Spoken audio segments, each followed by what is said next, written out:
Ya, jadi ini karena saya pembimbing pengganti ya.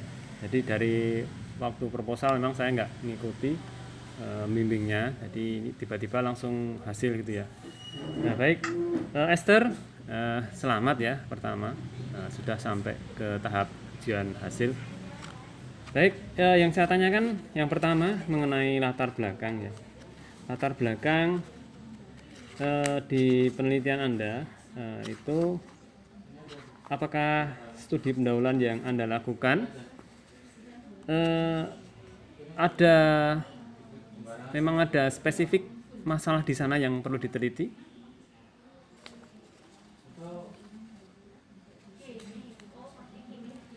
Ada Pak. Apa? Ini ada masalah COVID-19. Di Tambabayan? Iya Pak. Kamu dapat data ini bulan September 2021 ya? Iya Pak. Dapatnya dari mana ini? Dapat untuk yang data dari khusus Kabupaten Sleman itu dapatnya dari Dinkes Sleman. Untuk yang khusus Padukuhan Tambak Bayan dapat dari Puskesmas Depok 3. Nah ini nanti tolong dituliskan ya di halaman 5 ini. Ini Puskesmas Depok 3 kan sumbernya dari Puskesmas juga toh? Ini baru tertulis di Dinkes Sleman 2021. Nah ini padahal di Dinkes Sleman itu ini ada sampai hanya Mei ya, Mei. Padahal kamu ngangkat sampai bulan September 21 ya.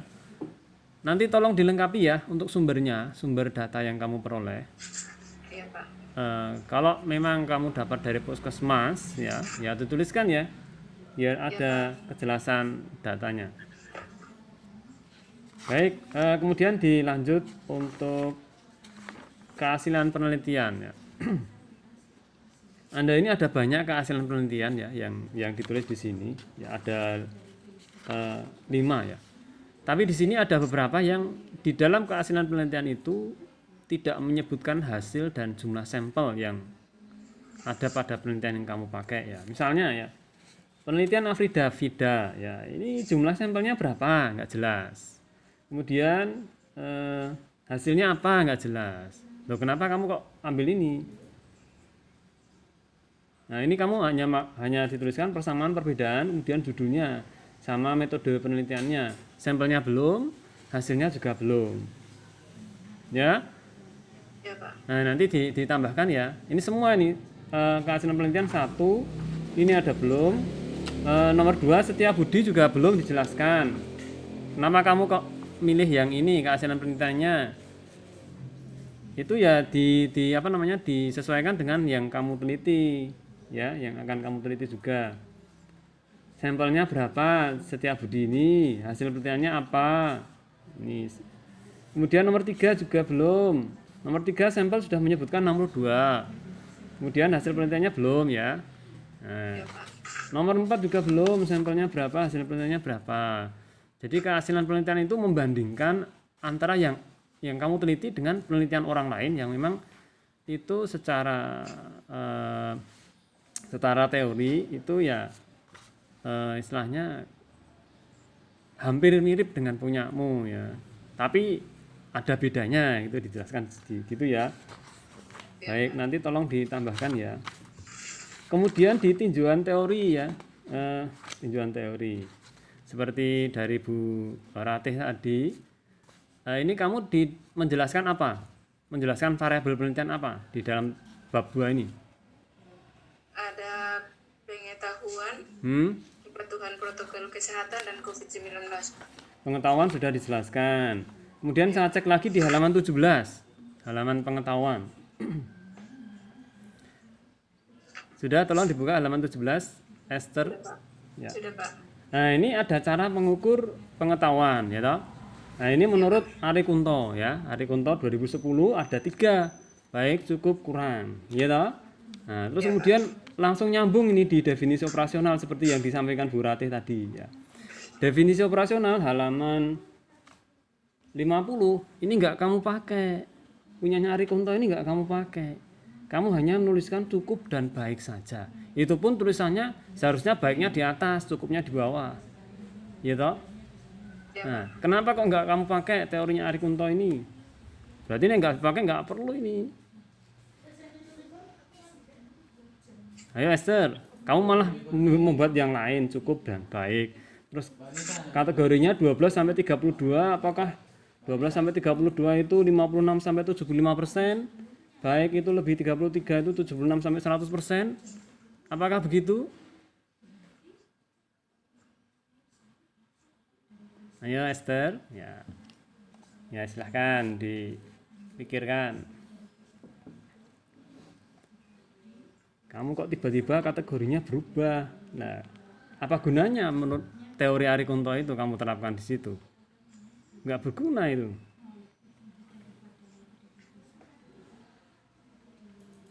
Gimana Esther?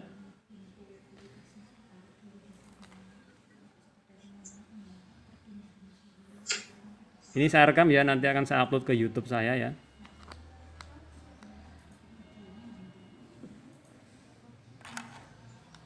Gimana Esther?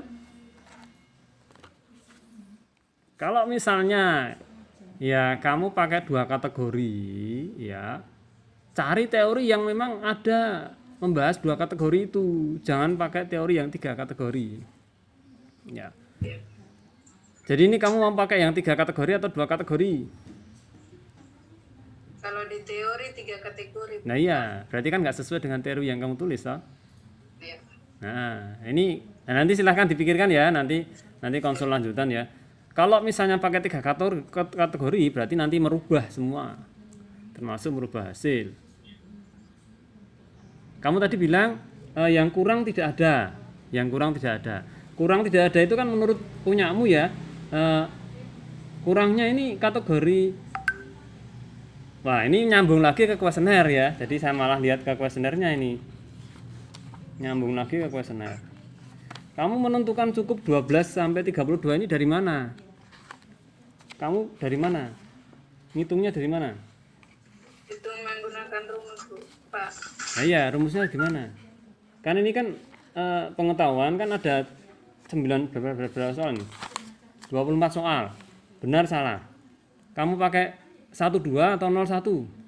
12, Pak. 12. Oh baik ya. Berarti kalau 12 nilai paling kecil berapa? 24. Nilai paling kecil 24. Sini nggak ada 24. Nah ini cukup baik enggak? 24 masuk kategori apa? Cukup. Iya, Pak. Nah yang di nah ini kok langsung 12 sampai 32 kok bisa? Kamu 12 sampai 32 ini cukup.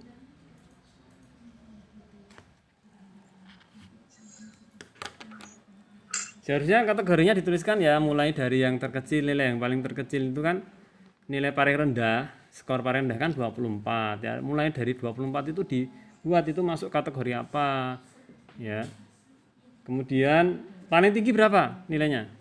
Paling tinggi 48, Pak. 48. Nah, ini lebih 33. Ini enggak jelas ini.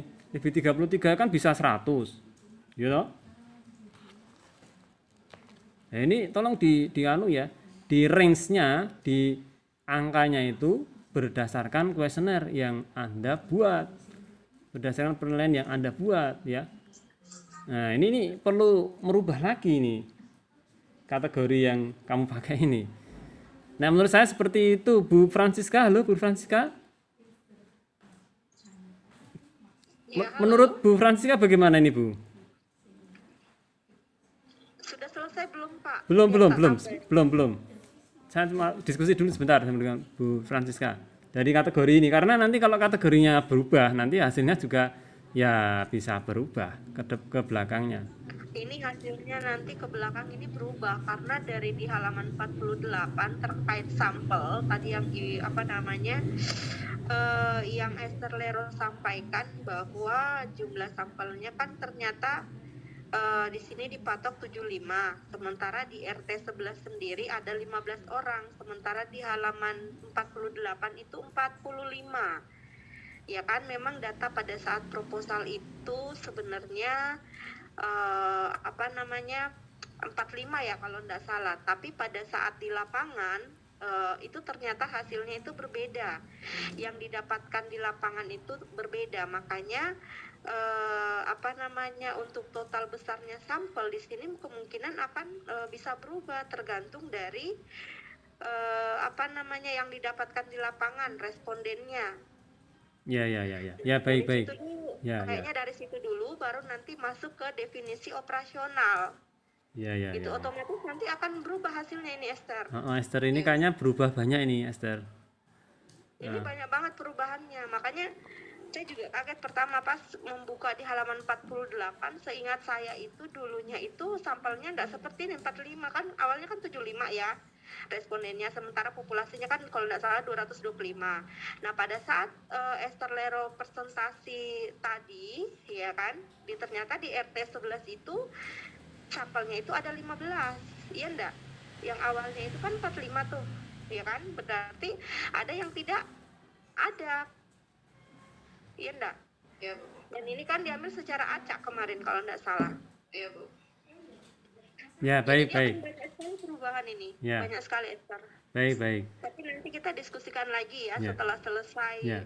penguji. Ya. Ini saya terlanjutkan lagi ya, Bu? Ya? Ya. Lanjutkan aja. Ya. Baik, ya. Jadi itu ya. Untuk Esther tolong nanti ditulis, kalau nggak sempat tulis nanti saya rekam ini nanti lihat YouTube saya ya. Ya. Baik. Kemudian untuk daftar pustaka, ini daftar pustaka saya cek itu ada yang belum. Terus kemudian tahunnya juga ada yang salah. Daftar pustaka Sarwono Sarlito 2011 halaman 19 itu tidak ada di daftar pustaka ya, tolong dimasukkan ya. Nah, ini Sarwono Sarlito ini penting untuk kamu kan membuat kepatuhan ya. Terus untuk kepatuhan ini kategori juga kamu ambil dari teori mana? Patuh dan tidak patuh ini.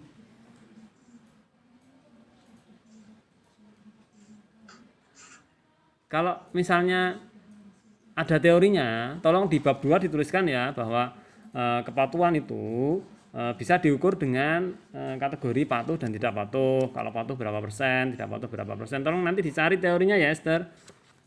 Baik, Pak. Itu untuk melengkapi tinjauan pustaka.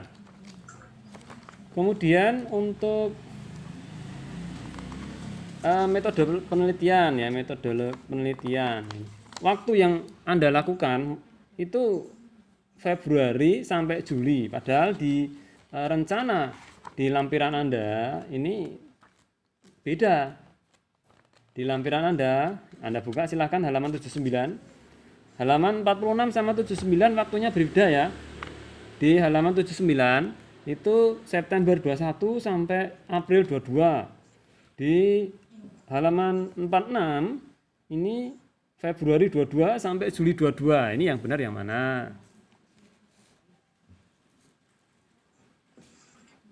Ya, setahu saya itu waktu penelitian itu mulai dari pengajuan proposal itu sudah dihitung melalui penelitian, pengajuan judul itu sudah dihitung itu sampai nanti mengumpulkan hasil ke prodi ya, ke institusi. Itu ya. Nah, nanti tolong disesuaikan ya Esther ya. Ya, Pak. Jadi ya untuk waktu yang halaman 46 ini nanti menyesuaikan halaman 79. Baik, untuk definisi operasional tadi nanti tolong menyesuaikan juga dengan teori yang kamu pakai. Kalau kamu pakai Ari Kunto ya ada 3 kategori ya, tolong tulis di kategori definisi operasional itu 3 kategori biar lebih mudah gitu ya. Kemudian untuk penulisan ini banyak yang kesasihan, nggak ada itu kesahihan ya, setahu saya kesahihan ya. Jadi ini penulisannya kurang ya. Terus yang kuesionernya hasil uji valid dan reliabilitas tolong dituliskan juga.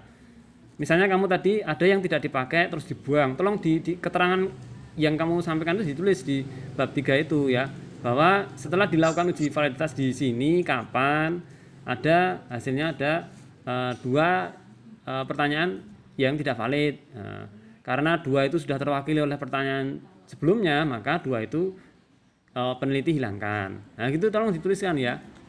Ya, Pak. Nah, itu seperti Bu Ratih tadi menyarankan untuk menuliskan hasil uji validitas dan reliabilitas di bab 3. Karena kalau harus buka lampiran ya memang harus meneliti satu persatu itu ya. Kemudian untuk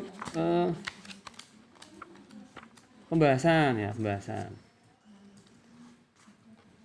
Nek hasilnya nanti menyesuaikan dengan definisi operasional yang dipakai. Nanti saya skip aja hasilnya ya, karena nanti juga menyesuaikan dengan nantinya itu di definisi operasional.